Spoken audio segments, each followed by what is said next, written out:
Hola, ¿cómo están? Bienvenidos a una nueva sesión de este curso de Ingeniería y Gestión de Tránsito. Lo que vamos a ver en esta clase es transporte público, la primera parte de este tema, que constituye los aspectos más conceptuales de lo que es transporte público, para después en una segunda parte explicar cómo se pueden dar facilidades para que este sistema pueda circular más rápido. Primera pregunta. ¿Qué es transporte público? Si vamos a estudiar el objeto transporte público, primero tenemos que entender cuál es el objeto y sus extensiones a estudiar y a modelar. Primero, pensemos que lo que necesitamos de todo sistema de transporte es salir desde un destino, perdón, salir desde un origen y llegar a un destino. En el caso de transporte público, tenemos varios elementos para poder hacer eso. No basta con que tengamos una línea de transporte público. Tenemos que poder tener lugares donde acceder a esta línea, que son los lugares donde el sistema o los vehículos del sistema se detienen para subir y dejar pasajeros. Hasta ahí estamos muy bien. Pero para poder llegar desde la puerta de mi casa hasta la puerta de mi oficina, necesito algunos elementos que me permitan principalmente caminar desde mi origen a la estación origen y desde la estación destino hasta mi destino final. Esto da lugar a tres componentes del sistema de transporte público. Primero, la accesibilidad, que es la facilidad de acceder desde mi casa al sistema de transporte público. Esta accesibilidad la proporcionan las veredas y los cruces peatonales, pensando en que principalmente hacemos ese camino caminando. En segundo lugar, tenemos que poder subirnos a los vehículos en las paradas o estaciones. Para eso necesitamos o es necesario lo que se llama el proceso de acceso. Y finalmente, una vez que estamos dentro del vehículo, el este vehículo tiene que transportarse entre la estación origen y mi estación destino, y para eso necesitamos vías y vehículos. Por lo tanto, este es el sistema de transporte público. Esto es lo que hay que estudiar. Un sistema de transporte público no va a ser bueno si alguno de estos componentes de accesibilidad, acceso y circulación no están presentes o no son lo suficientemente apropiados. Enfoque de diseño. Podemos decir que dos son los enfoques de diseño de los sistemas de transporte público, de un área urbana como la mostrada en la figura, en tono gris. El primero es un enfoque tradicional del siglo XIX que está basado en el ferrocarril. La primera línea de metro o de tren urbano en el mundo circuló por allá por 1889.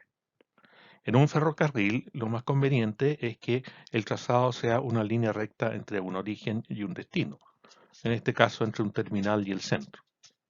Las estaciones están espaciadas y está ubicada una en cada suburbio que compone esta gran área metropolitana. La accesibilidad se hace caminando desde, por ejemplo, la estación a uno de los destinos intermedios, eh, o en caballo, pensando en 1890, o bien en coche, tirado por caballos. El otro enfoque que podemos llamar enfoque contemporáneo, nacido en el siglo XX, es cuando los vehículos de transporte público empezaron a circular sobre neumáticos. Esto hace que la ruta pueda ser flexible, conectando los distintos centros de demanda importantes que hay entre el terminal y el centro. Las paradas en este caso están más cercanas unas de otras, concentrándose en los centros de demanda y también con estaciones intermedias, pero separadas unas de otras de un área de captación que sea caminable. La accesibilidad es caminando y ahora último en bicicleta. ¿Cuál es el costo versus la efectividad de distintos sistemas de transporte público? Bueno, en este gráfico estamos midiendo en las columnas verdes la inversión de cada sistema en millones de dólares por kilómetro versus la capacidad de transporte en miles de pasajeros por hora en cada sentido. Podemos ver que el sistema más simple y también el omnipresente en todas las ciudades son los buses. Con una inversión de millones de dólares por kilómetro bajísima, quizás mucho más bajo de lo que aparece ahí, y una capacidad de transportar unos 5.000 pasajeros por hora en cada sentido. En el otro extremo tenemos el metro, que tiene una capacidad de transporte de 40.000 pasajeros por hora por sentido, que es aproximadamente la capacidad de transporte que tiene la línea 1 del metro de Santiago en la hora punta. Pero el costo de ese sistema, el costo de hacer un metro, es del orden de los 80 millones de dólares por kilómetro. Ahora bien, no se trata, por lo tanto, de poder satisfacer las necesidades de transporte público solo con buses o solo con metro, sino que también hay sistemas intermedios. Por ejemplo, el sistema de tranvía, que puede llevar la mitad de los pasajeros del metro y 4 veces la cantidad de pasajeros que lleva un sistema de buses, pero a un costo de 20 millones de dólares por kilómetro, costo que no es despreciable. Y otra cosa que han aparecido últimamente y quizás se están y construyendo bastante en el mundo son los Bus Rapid Transit, es decir, los sistemas de transporte público basados en buses y que pueden andar a altas velocidades. Estos sistemas tienen, por ejemplo, una capacidad de transporte cercana a la de un sistema de tranvía, pero tienen un costo muy bajo en construcción. Entonces, no se trata aquí en una discusión de decir, mire, solo construimos metros para resolver todos los problemas de la ciudad de transporte o solo tenemos buses o solo nos contentamos con los buses, sino que hay sistemas intermedios para poder hacerlo. Y la capacidad de movilizarse en una ciudad tiene que tener todos estos grados de capacidades de transporte versus el costo. Hablemos del nivel de servicio. ¿Qué es el nivel de servicio? El nivel de servicio es la calidad de viaje que experimenta un usuario, excluida la tarifa. Este nivel de servicio se describe a través de variables cuantitativas, es decir, variables que se pueden medir, en este caso con un cronómetro o con un reloj, que es el tiempo de accesibilidad, el tiempo para alcanzar desde los orígenes la estación más cercana, el tiempo de espera, una vez que estoy en la estación, cuánto tengo que esperar para que llegue el vehículo, y finalmente, una vez que me subo al vehículo, cuánto es mi tiempo de viaje hasta mi estación destino. Por otro lado, hay variables cualitativas, que son subjetivas, son más difíciles de medir, si bien se pueden generar algunos indicadores más objetivos, que son la comodidad. Por ejemplo, la facilidad o la capacidad de viajar sentado en mi vehículo, en el vehículo de transporte público. O si es que tengo que ir de pie, ¿qué grado de hacinamiento estoy teniendo en el vehículo? Podemos comentar, por ejemplo, que los sistemas de transporte público tienen una capacidad dentro de los vehículos que varía entre 1 y 8 pasajeros por metro cuadrado. Eh, el diseño para la variable o el valor de diseño en cuanto a la ocupación de un vehículo es de 4 pasajeros por metro cuadrado. En Santiago, de nuevo, en la línea 1 del metro en hora punta, está llevando 7 pasajeros por metro cuadrado. Es decir, está bien por encima de la comodidad de diseño de un sistema. Por otro lado viene la seguridad, que tiene que ver con la seguridad de tránsito, es decir, que el vehículo esté en suficientes buenas condiciones como para que no sufra un accidente, por ejemplo, se descarrile o bien no choque si es que se trata de un vehículo como un bus. Y finalmente está la confiabilidad. Esto tiene que ver con que primero el servicio exista. Segundo, si el servicio exista, que pase con la regularidad suficiente o con la regularidad que está indicada. Y en tercer lugar, pensando en los sistemas de buses, que si pasa con la regularidad anunciada, que se detenga en los paraderos. En el caso del metro, la detención en las estaciones es obligatoria, por lo tanto no tenemos ese problema. Pero en los casos de los buses, los que son usuarios de buses podrán darse cuenta que no siempre ocurre que el bus se detiene en el paradero por distintos motivos. Bien, uno de los primeros elementos del sistema de transporte público, dijimos, es la accesibilidad. ¿Cómo podemos mejorar la accesibilidad? Bien, a través del espaciamiento entre paradas, que es la distancia entre una y otra. Para esto podemos generar una función de costo que depende, por ejemplo, de elementos como el tiempo de caminata hasta la parada, la demora a los pasajeros que van en el bus cuando éste está detenido. Todos nosotros hemos experimentado esa incomodidad que el bus se detiene para tomar y dejar pasajeros cuando nosotros lo que más queremos es que el bus esté circulando siempre. Por otro lado está el costo de combustible por efecto de la parada. Al parar, un vehículo de transporte público tiene que frenar, consume combustible al frenar, consume combustible al ralentí, es decir, cuando el motor no está en tracción, sino que está detenido, y también consume combustible al acelerar. En estos tres elementos, donde más se consume combustible es al acelerar. Por lo tanto, es muy importante el costo de combustible por la parada. Y para poder balancear y hacer la función de costos C entre estas diferentes componentes, necesitamos ciertos parámetros como el consumo de combustible en cada una de las etapas, el costo social del combustible y el costo social del tiempo. No voy a mostrarlo aquí, pero se puede generar una función de costos y se puede minimizar esa función de costos a través de, perdón, no me funciona el mouse, aquí, a través de derivarla y igualarla a cero, como se hace con cualquier función. Y esto da origen a la siguiente ecuación para calcular el costo, la distancia óptima entre paraderos. 44 y 75 son parámetros de cambios de unidades.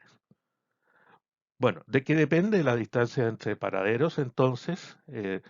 Bueno, dijimos que D es el espaciamiento óptimo entre paradas, calculado en metros.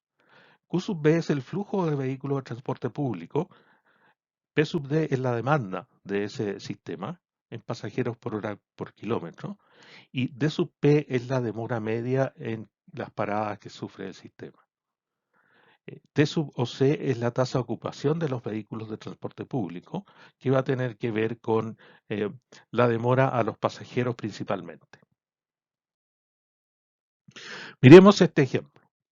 Tenemos una línea de transporte público por la cual circulan 45 buses por hora. La demanda de esa línea es de 2.000 pasajeros por hora por kilómetro. Esta demanda tenemos que verla como si fuese una carga distribuida a lo largo de toda la línea. Y la demora en las estaciones, dijimos, o vamos a decir que son 40 segundos, en cada una de ellas en promedio. La pregunta entonces es, ¿cuán separada tiene que estar una estación de la otra? Usando nuestra ecuación del despaciamiento óptimo, tenemos que, bueno, 45 es el flujo, 2000 es la demanda de pasajeros, 40 es la demora media por paradero y 60 es la tasa de ocupación de los buses.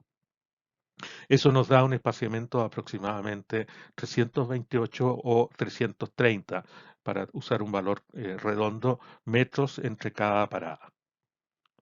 Ese valor además permite una buena accesibilidad a las paradas en este caso. Bueno, una vez en la parada tenemos que esperar los vehículos. Hay dos tiempos de espera que se pueden calcular. La espera promedio, el TEP, y la espera adicional, el TEA.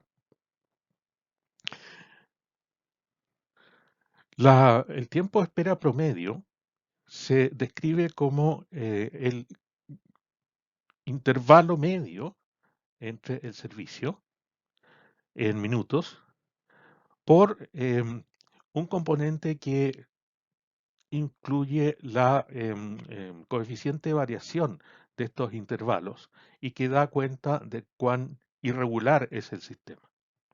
Por lo tanto, el tiempo de espera promedio es un medio del intervalo más el tiempo de espera adicional.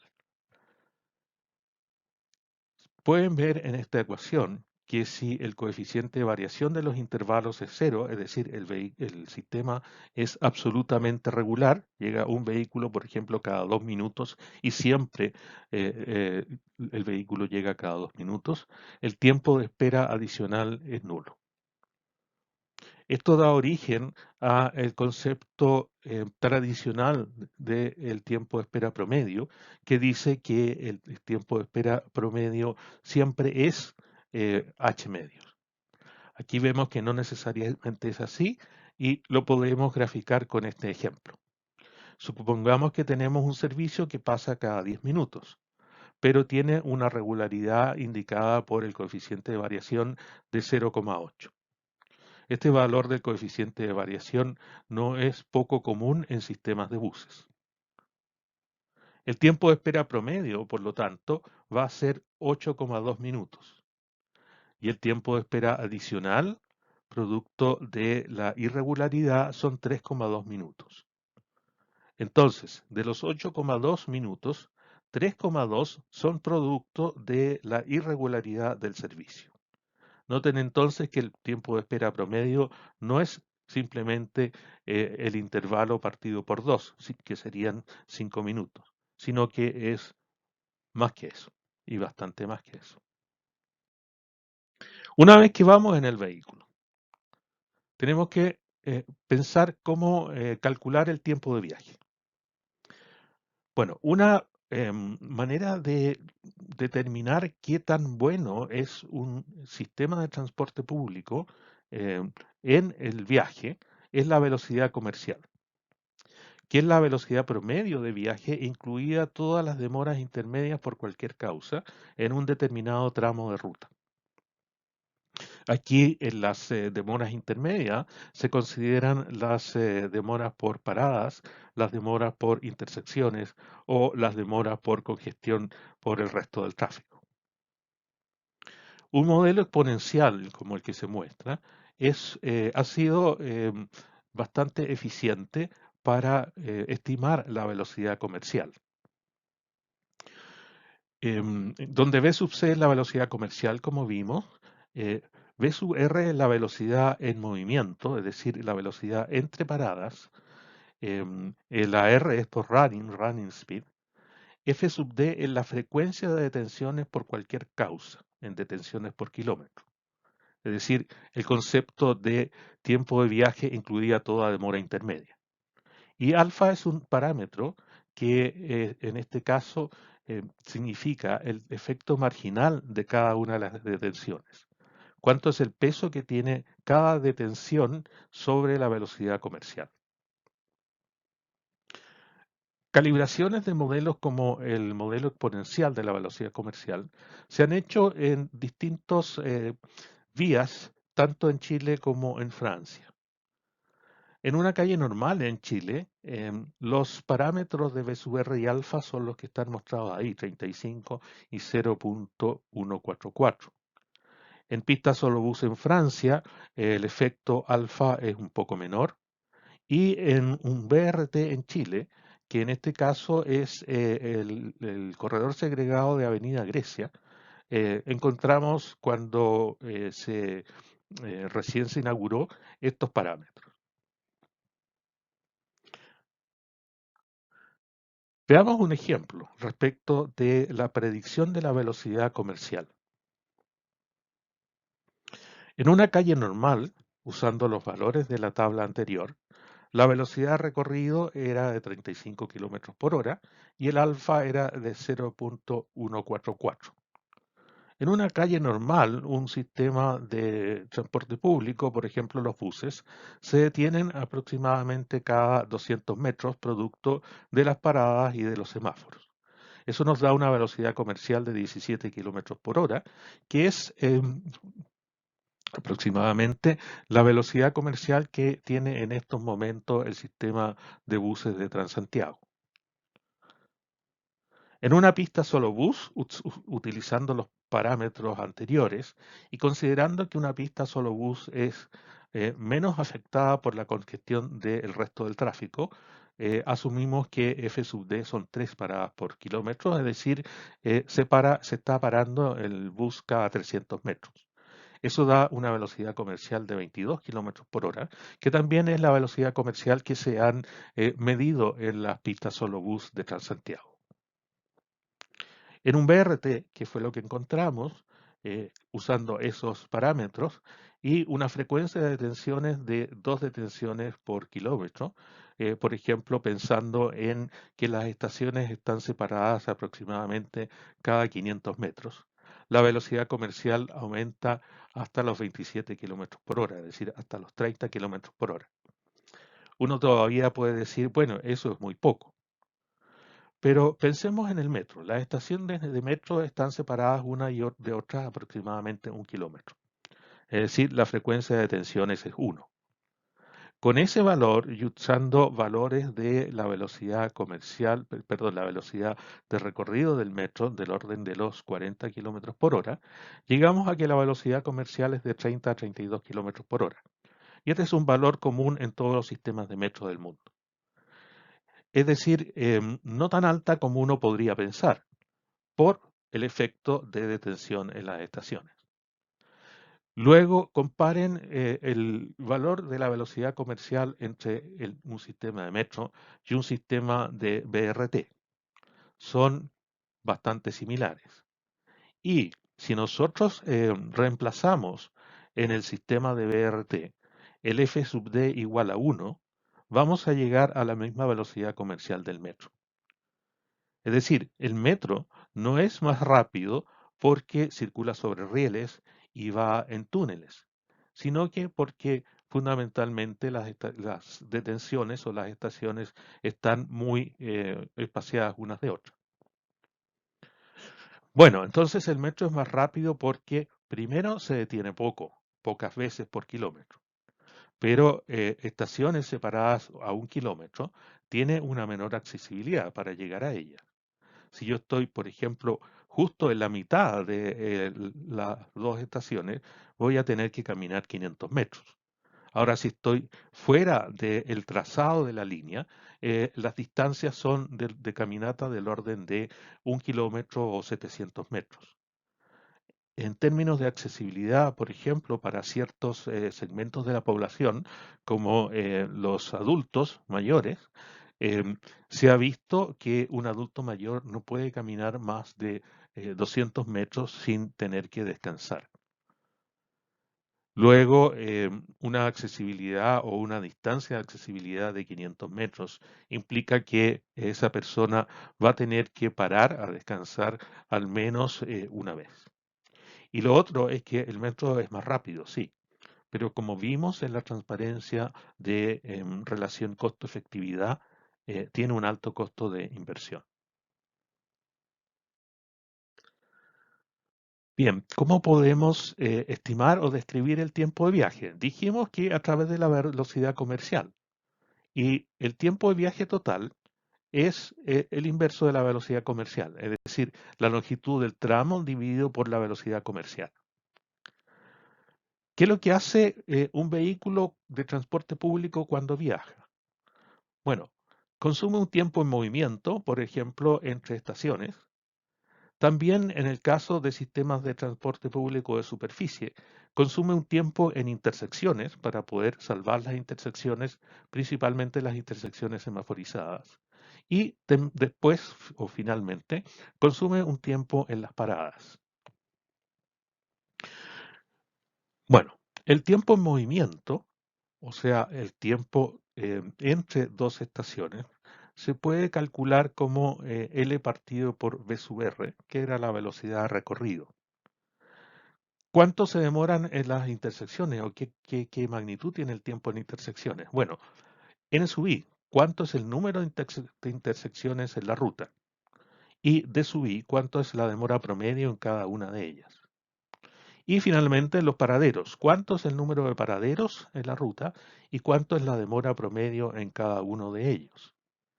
Y esto ya nos permite determinar cómo mejorar el tiempo de viaje de transporte público.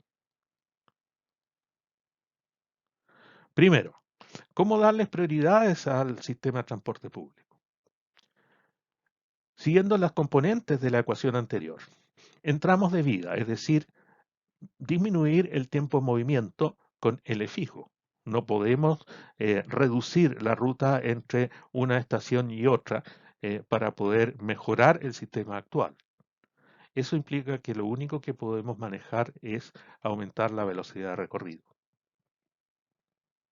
En segundo término está el tiempo en intersecciones, disminuirlo lo más posible. Como las intersecciones, es decir, los cruces de calle con las cuales se encuentra un vehículo de transporte público como los buses, es fijo.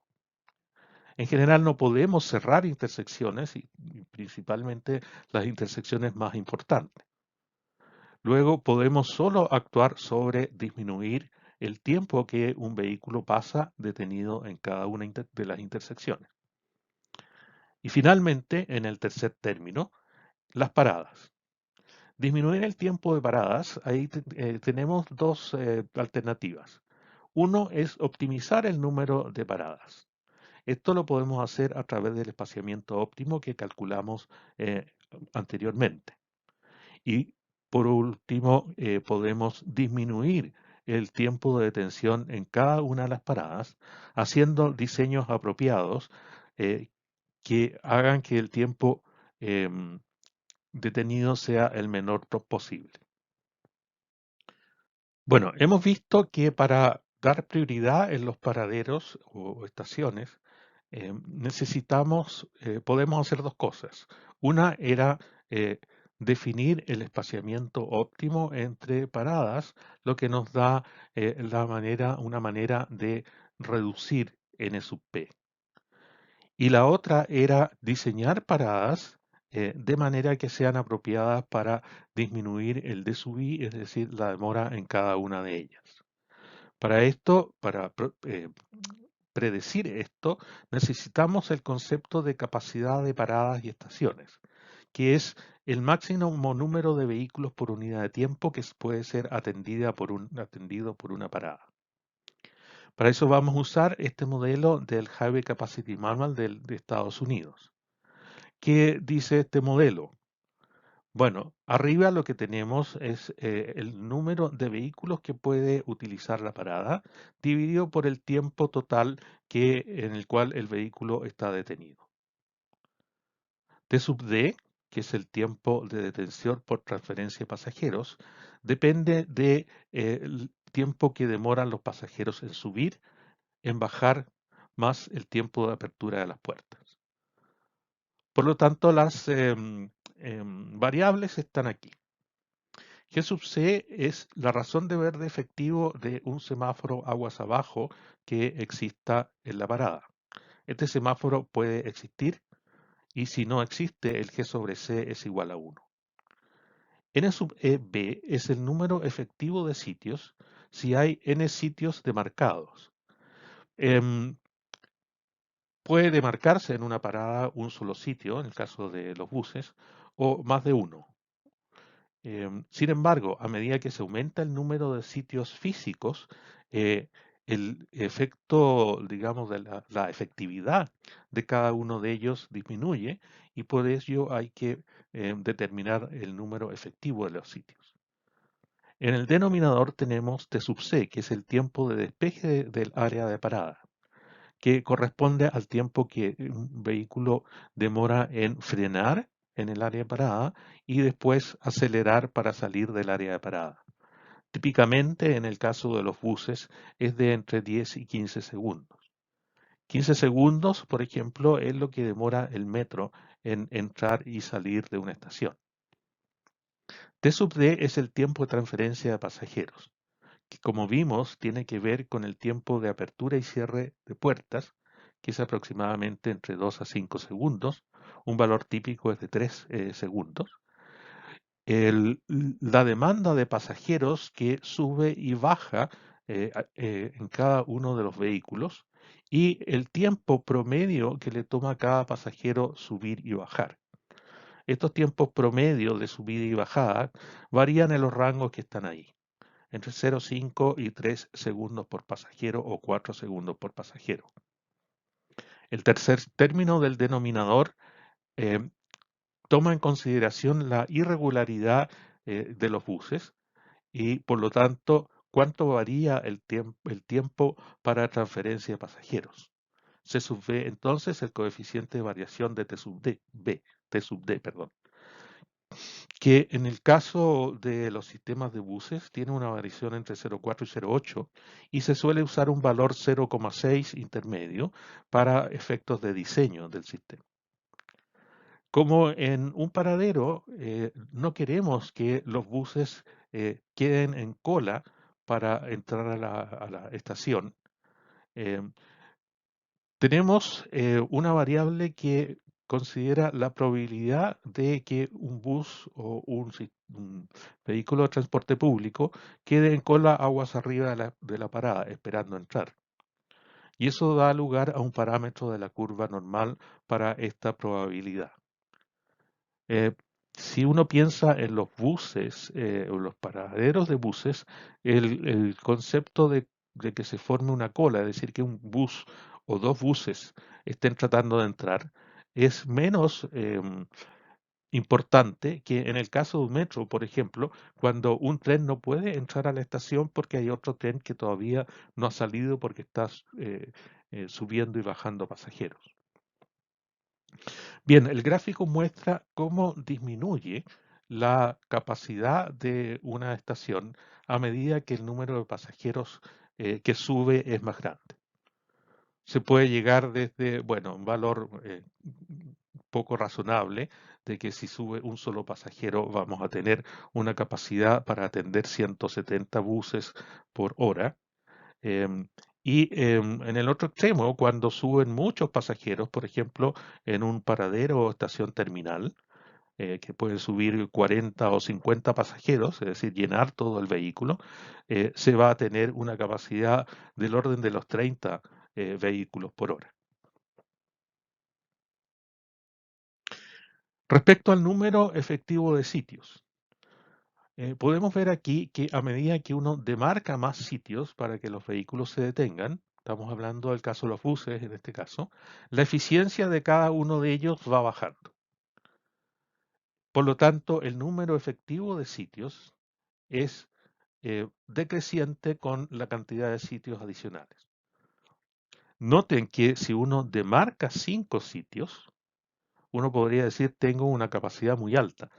No, lo que ocurre es que si tengo 5 sitios, producto de la caída de eficiencia de cada uno de ellos, es como si tuviera 2,7 sitios, eh, digamos, efectivos.